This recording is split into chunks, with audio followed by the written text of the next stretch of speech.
จะปีយើងបានស្គាល់គ្នាពុំងារ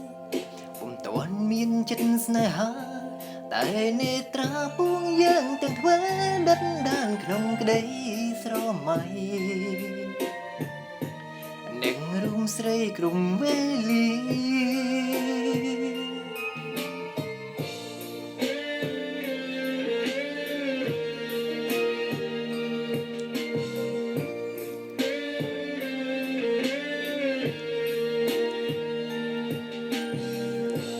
ដើរលេង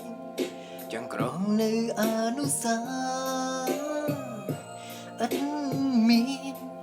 ប្រឆាយើងទាំងពីប្រានធ្វើឲ្យបងនឹងស្រភំផានចាំចិនប្រតិបត្តិស្នេហាអោស្នេហាស្នេហ៍ស្មោះសរតែលើជាពេលយើងត្រូវបែកគ្នាព្រោះរៀមរាមិនអាចឈងចាំស្រីបាន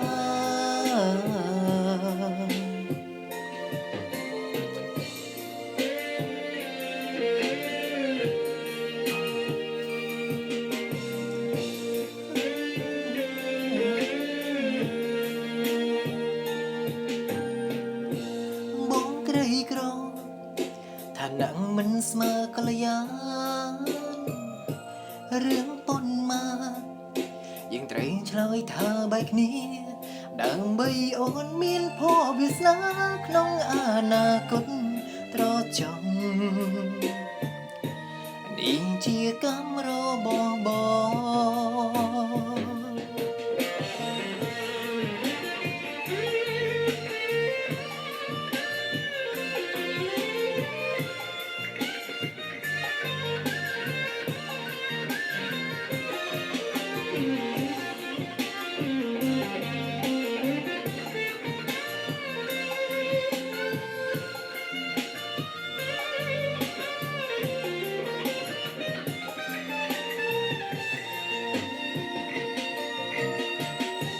តែ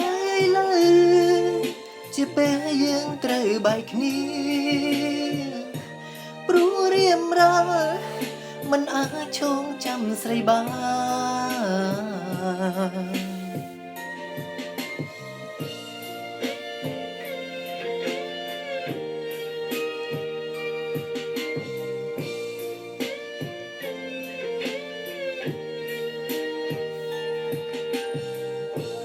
បងក្រីក្រឋានៈមិនស្មើកល្យារឿងប៉ុនមកយើងត្រូវឆ្លើយថាបែកគ្នាដើម្បីអូនមានភ័ព្វវាសនាក្នុងអនាគតត្រចង់នេះជាកម្មរបស់បង